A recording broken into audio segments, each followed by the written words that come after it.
One of the earliest Etruscan centers was Tarquinia, which had a necropolis, or city of the dead, with marvelous painted tombs. Tarquinia was one of the Etruscan cities that was noted for having beautiful tombs and tomb painting. A tomb like this, the Carderelli Tomb, named after one of Tarquinia's most famous local poets, was a beautiful, magnificent place to experience. On one of the walls you can see the Porta Libitinensis, it's the door of death, and from this you go through that and you never would return again.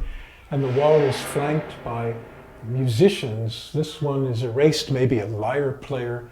On this side you have someone playing the aulos, or the beautiful double flute. And on this wall we have this wonderful, elegant woman, and these kinds of ladies, these fine Etruscan ladies, were almost venerated in their time. She has a tutelus, she has a kind of cap on her head, and then wears this beautiful mantle, and a very beautiful profile with a long nose and a rounded chin. It's very much the tradition in the East Greek world that's being captured here. And she has this lovely long robe and attendants who might have a fan and a deep bowl and a mirror looking after her, making sure she is well taken care of. And these Etruscan women were really quite important in their day, and she even has lovely shoes on as well that are long and pointy. This was considered quite the fashion for these Etruscans. They were very, very style conscious. In antiquity, the Etruscans were very much noted for their ability to make bronzes, and one of their specialties was mirrors, which could be used in a lady's toilette, but could also be put into tombs, and many of them are found in the tombs.